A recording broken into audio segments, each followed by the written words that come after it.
Alright guys, welcome again to the most important current affair. तो again मैं आपको यही बात दोबारा बोल रहा हूँ कि ये जो करंट अफेयर की हम बात करने वाले हैं, ये करंट अफेयर सिर्फ इसी साल के लिए रेलेवेंट नहीं है, आने आज से पहले वाले सालों के लिए भी रेलेवेंट था और आने वाले सालों के लिए भी रेलेवेंट रहेगा। बिकॉज हम जिस चीज के बारे में बात करने वाले हैं दैट इज ओजोन। तो ओजोन के ऊपर फुल फ्लेजेड डिबेट जो है वो चलती रहती है कि ओजोन कैसे खराब हो रही है, ओजोन लेयर को कैसे प्रोटेक्ट किया जा सके। इंडिया ने क्या एफर्ट्स लिए हैं, इंटरनेशनल एफर्ट्स क्या है, किगाली एग्रीमेंट क्या है, वीना कन्वेंशन क्या है, मॉन्ट्रियल प्रोटोकॉल क्या है, and then greenhouse gases से इसका क्या रिलेशन है, कौन सी लेयर में पाई जा रही है, कौन सी लेयर में हेल्पफुल है, कौन सी में नहीं हेल्पफुल है, एंड मच मोर। तो ओजोन के रिस्पेक्ट में ही आज हम सारी बात करेंगे कि ओजोन लेयर है क्या, what is ozone actually, and how ozone layer is protecting, कैसे उसको हार्म पहुंचाया जा रहा है, किस चीज से हार्म पहुंचाया जा रहा है, कैसे हमने इस चीज को सक्सेसफुली टैकल किया है और ओजोन लेयर को रिस्टोर किया है, कौन से इंटरनेशनल एफर्ट्स हैं जिन्होंने इसको हेल्प किया है और इंडिया के क्या एफर्ट्स रहे, और एंड में एक प्रैक्टिस क्वेश्चन भी हम जरूर करेंगे। तो बहुत ध्यान से वीडियो को समझना, this is very interesting video and helpful आपके आने वाले यूपीएससी प्रीलिम्स सिविल सर्विसेज के एग्जाम में भी आपको हेल्प करेगी फॉर 2023 एज वेल एज 2024 और आने वाले अटेम्प्ट्स में भी। तो बिफोर मूविंग फर्दर आपको बैचेस के बारे में थोड़ा सा बता रहा हूं दैट 35,000 पर we are running online batch and जिसकी फ्री डेमो क्लास आप इन नंबर्स पे कॉल करके बुक कर सकते हो, और इस प्राइस के अंदर आपको book set, study material free of cost, standard books जो भी आपको पढ़ने के लिए रिक्वायर्ड होती है आपके डोर स्टेप्स पर अवेलेबल करवा दी जाएंगी। तो लेट अस स्टार्ट। तो देखते हैं कि क्वेश्चन को कैसे अप्रोच करना होता है। सबसे पहले we will see that what is the issue, के इशू है कि एक्चुअली में अगर हम ओजोन की बात कर रहे हैं तो क्यों कर रहे हैं, why is it relevant, what is the issue, why is this in news primarily. फिर हम बात करेंगे about ozone and ozone layer. तो ओजोन क्या चीज है, O3 क्या चीज है, क्लोरीन क्या है और ओजोन लेयर क्या चीज है, उसके बारे में बात करेंगे। देन हम बात करेंगे all international efforts to protect the ozone, जितने भी इंटरनेशनल एफर्ट्स हुए हैं और कितने सक्सेसफुल हुए हैं विद रिस्पेक्ट टू ओजोन, उसके बारे में हम बात करेंगे। इसमें हम देखेंगे Veena convention, Montreal Protocol and Kigali Amendment. So this is very important. This is very much necessary for you to know for your exam. Then हम बात करेंगे efforts of India to protect ozone. तो इंडिया के क्या efforts हैं ozone को protect करने में। So start करते हैं जी। न्यूज में क्यों है ये, बिकॉज जो UN backed ozone recovery assessment report है, that means United Nations backed ozone recovery assessment report, उनका क्या कहना है, उनका कहना यह है कि जो ओजोन लेयर है वो रिकवरी के ट्रैक पर है। दैट मींस जो ओजोन डिप्लीटिंग सब्सटेंसेस हैं जैसे chlorofluorocarbon, hydrochlorofluorocarbon, such type of जो एलिमेंट्स हैं, सब्सटेंसेस हैं, उनके जो लेवल्स हैं 2022 में क्या देखने को मिले हैं, that they are back to those that was observed in 1980। And this is a very good news कि 1980 के लेवल्स पे जो हमें ओजोन डिप्लीटिंग सब्सटेंसेस देखने को मिले थे वो आज हमें उसी लेवल्स पर मिल रहे हैं। दैट मींस जो इंटरनेशनल एफर्ट्स हैं या जो लोकलाइज्ड एफर्ट्स हैं, नेशन के लेवल पर एफर्ट्स हैं, वो सब सक्सेसफुल हुए हैं और हमने ओजोन को प्रोटेक्ट करने में कामयाबी हासिल की है, ओजोन लेयर को। तो ये देखिए 2017 की इमेज है। एनीवे 2000 में ये 2000 में इतनी ज्यादा ओजोन लेयर को हार्म पहुंचा था, या फिर ओजोन लेयर का आप टोटल एरिया देख सकते हैं कितना कम हो गया है। व्हाट डज दैट मीन, कि जो ओजोन लेयर का होल है वो कंसिडरेबली कम हो गया 2017 में, अब 2022 में तो और भी आपको कम हुआ नजर आएगा। सो दैट मींस हमारे जो एफर्ट्स हैं वो काम कर रहे हैं। अब हम देखते हैं about ozone and ozone layer. अब ओजोन है क्या, ozone is actually highly reactive gas. This is what it is, it is gas which is composed of 3 oxygen atoms. So 3 oxygen atom से ये हाईली रिएक्टिव गैस है which is both man made as well as natural. So दोनों तरीके से आपको ozone मिल सकती है। और अगर हम बात करें अपने एटमॉस्फेयर की तो ये हमें ट्रोपोस्फेयर में भी मिलती है और स्ट्रेटोस्फेयर में भी मिलती है। प्राइमरली हमें ये स्ट्रेटोस्फेयर में मिलती है, लेकिन अगर ये स्ट्रेटोस्फेयर से ट्रोपोस्फेयर में ट्रेवल कर जाए तो ये ग्रीन हाउस गैस का काम करती है और वो उतनी ही बुरी हो जाती है हमारे लिए जितनी ये अच्छी है स्ट्रेटोस्फेयर में। क्यों, क्योंकि स्ट्रेटोस्फेयर में ये अल्ट्रावायलेट रेस से हमें प्रोटेक्ट करती है, जिससे स्किन कैंसर की प्रॉब्लम्स हो सकती हैं अगर ये प्रोटेक्ट हमें ना करे। So ozone in stratosphere is good, stratosphere में ओजोन इज गुड, और अगर हम बात करें ट्रोपोस्फेयर की में ozone is bad. So we need to keep this in mind very carefully. So it is both natural and man-made product that occurs in Earth's upper atmosphere, that is stratosphere, and lower atmosphere, troposphere. Depending upon where it is in the atmosphere, ozone affects life on Earth in either good way or bad way. Good कैसे करेगी कि stratosphere में, bad कैसे करेगी कि troposphere. क्यों? Troposphere में ये green house gas का काम करेगी और stratosphere में ये हमें help करेगी कि ultraviolet radiation से हमें बचाए. So in stratosphere layer it acts as a guard to protect us from harmful UV rays.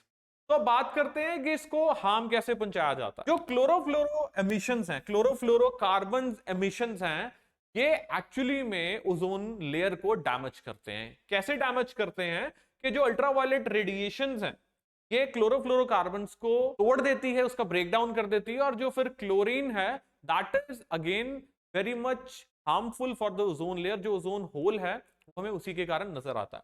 तो CFC's emission reach the ozone layer, which are then broken down by ultraviolet radiations, which releases chlorine, which consequently destroys the ozone layer. So more UV rays reach the Earth's surface, damaging the life on Earth. So जितनी ज्यादा ultraviolet radiations Earth पर आती हैं उतना हमें harmful effect देखने को मिलता है, उतना ज्यादा हमारा नुकसान होता है. And जो अल्ट्रावायलेट रेडिएशंस है सन की, वो क्लोरोफ्लोरोकार्बन्स को तोड़कर उसमें जो क्लोरीन है वो रिलीज हो जाता है, एंड एज अ कॉन्सिक्वेंस वो ओजोन में होल क्रिएट करता है.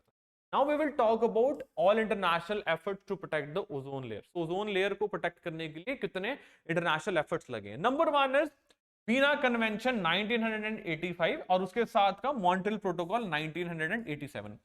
तो Vienna Convention and Montreal protocol, इनका मकसद क्या था? इनका मकसद था, और हमने एनविसेज कर लिया था, हमने इसको एनविजन कर लिया था रादर, क्या कि आने वाले टाइम में बहुत ज्यादा नुकसान होने वाला है अगर ओजोन को हमने ना बचाया, ओजोन लेयर को हमने ना प्रोटेक्ट किया, क्लोरोफ्लोरोकार्बन्स को हमने ना कर्ब किया, उसके एमिशंस को ना रोका. तो इनिशिएटिव, ये जो इनिशिएटिव है Vienna Convention and Montreal Protocol to Vienna Convention, this initiative aims to repair the ozone layer through worldwide reduction and ultimately elimination of ozone depleting substances. So basically it is about ozone depleting substances.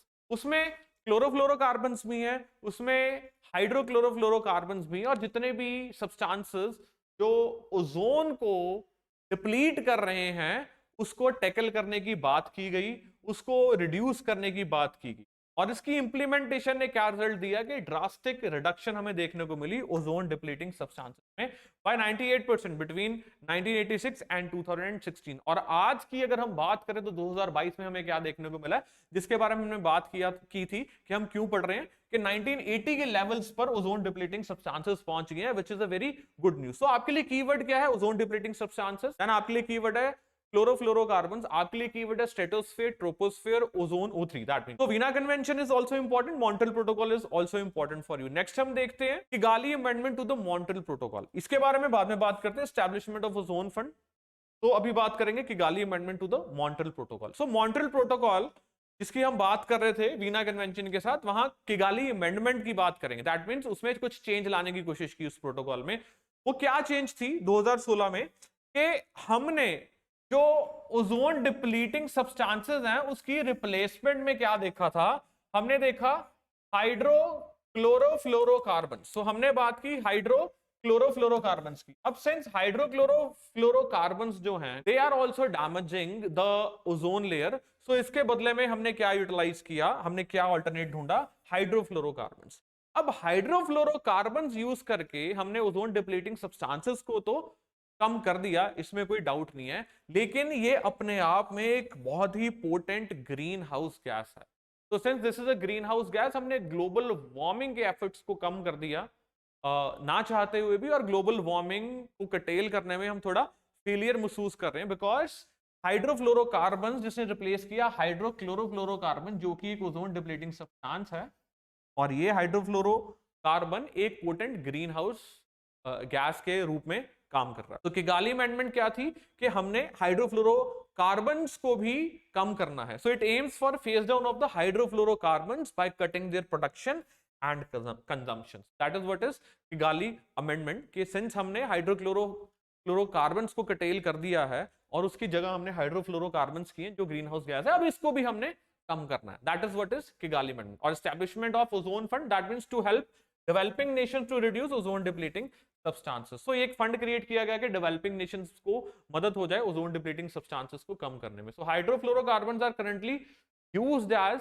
replacement of hydrofluorocarbons and chlorofluorocarbons, however they are powerful greenhouse gas, जिसके बारे में मैंने अभी आपके साथ बात की थी और जिसके सेंस में किगाली अमेंडमेंट हुई थी टू मॉन्ट्रियल प्रोटोकॉल, इसको कम करने के लिए। अब देखते हैं इंडिया के क्या एफर्ट्स हैं to protect the ozone layer. Number one is setting up of empowered steering committee by ministry of forest, environment and climate change towards the implementation of Montreal protocol. तो एनीवेज जो international efforts हो रहे हैं उसी को साथ में रखते हुए हमें कुछ एफर्ट्स करने पड़ने, सो हमने क्या किया, एक एम्पावर्ड स्टीयरिंग कमेटी एस्टैब्लिश की ताकि मॉन्ट्रियल प्रोटोकॉल की इंप्लीमेंटेशन को हम देख सकें। नेक्स्ट हमने क्या देखा, ओजोन सेल एस्टैब्लिश किया to support the implementation of again Montreal protocol. And Montreal protocol किसके साथ कनेक्टेड है, वीना कन्वेंशन के साथ कनेक्टेड है। एंड देन तीसरी चीज हमने इंटरनेशनल एफर्ट्स में क्या देखी है, किगाली अमेंडमेंट। तो किगाली अमेंडमेंट जो है दैट इज फॉर हाइड्रोफ्लोरोकार्बन्स को भी फर्दर कम करना, जो कि ओजोन डिप्लीटिंग सब्सटेंस नहीं है बट ग्रीन हाउस गैस है। तो India successfully achieved complete phase out of hydrochlorofluorocarbons used in manufacturing of foam. तो इंडिया ने एक सक्सेस भी शो की है कि हमने एक्चुअली में एलिमिनेट कर दिया हाइड्रोक्लोरोफ्लोरोकार्बन्स को। Also India has brought India action cooling plan to reduce the consumption of ozone depleting substance in cooling equipment. तो ये छोटे छोटे एफर्ट्स हैं इंडिया के जो उन्होंने अडॉप्ट किए हैं ताकि हम ओजोन डिप्लीटिंग सब्सटेंसेस को कम कर सकें। सो प्राइमरली आपको इंटरनेशनल एफर्ट्स में वीना कन्वेंशन याद होना चाहिए, मॉन्ट्रियल प्रोटोकॉल याद होना चाहिए, देन आपको किगाली अमेंडमेंट याद होनी चाहिए, देन हाइड्रोक्लोरोफ्लोरोकार्बन्स याद होने चाहिए, देन क्लोरोफ्लोरोकार्बन्स याद होने चाहिए, देन आपको हाइड्रोफ्लोरोकार्बन याद होना चाहिए which is a green house gas, and then you need to know about the O3 which is ozone, then chlorine, then कैसे उसको हार्म पहुंचाती है ओजोन लेयर को। Alright, then ozone in troposphere and ozone in stratosphere. तो इसके साथ आज का जो हमारा टॉपिक था, जो करंट अफेयर था, उसको हम क्लोज करते हैं और इसके साथ एक प्रैक्टिस क्वेश्चन देखते हैं। प्रैक्टिस क्वेश्चन में क्या है, with the dedicated efforts of the developed and the developing countries, the problem of ozone depletion has been tackled significantly. However, issue of global warming still remains unaddressed. तो क्या कह रहा है ये कि डेवलप्ड और डेवलपिंग कंट्रीज के efforts के साथ हमने जो ओजोन की प्रॉब्लम है, ओजोन डिप्लीशन की प्रॉब्लम है, उसको टैकल कर लिया सिग्निफिकेंटली, लेकिन जो ग्लोबल वार्मिंग का इशू है वो आज भी अनएड्रेस्ड है। तो इस स्टेटमेंट की लाइट में हमें सक्सेस एंड फेलियर्स लिखने हैं of the international conventions to tackle both global warming as well as ozone depletion. तो इसमें आपको कॉम्बिनेशन लिखना पड़ेगा with respect to ozone as well. आप लिखेंगे ओजोन का आज क्या स्टेटस है, पहले क्या स्टेटस था, कैसे हम सक्सेसफुल हुए, Veena convention, again Montreal protocol, Kigali amendment, and उसके अलावा बात करेंगे किगाली अमेंडमेंट में अबाउट हाइड्रोफ्लोरोकार्बन्स, फिर आप अर्थ समिट की बात करेंगे, क्योटो प्रोटोकॉल की बात करेंगे, और जितने भी इंटरनेशनल एफर्ट्स चल रहे हैं हमारे अर्थ समिट के रिस्पेक्ट में ताकि हम ग्लोबल वार्मिंग को कम कर सकें, उसके बारे में आप लिखेंगे, उसके फेलियर्स के बारे में मेंशन करेंगे, responsibility of the developed world बात करेंगे, responsibility of the developing Nations बात करेंगे, एक बैलेंस आंसर लिख के आप उसको प्रेजेंट करेंगे। सो मैं चाहूंगा कि आप कमेंट सेक्शन में इसका आंसर लिखिए and we will check that answer for you और आपको रिवर्ट भी करेंगे। I hope it is clear till here. तो मिलेंगे अगली क्लास में फिर एक और करंट अफेयर के साथ। Till then see you, thank you very much.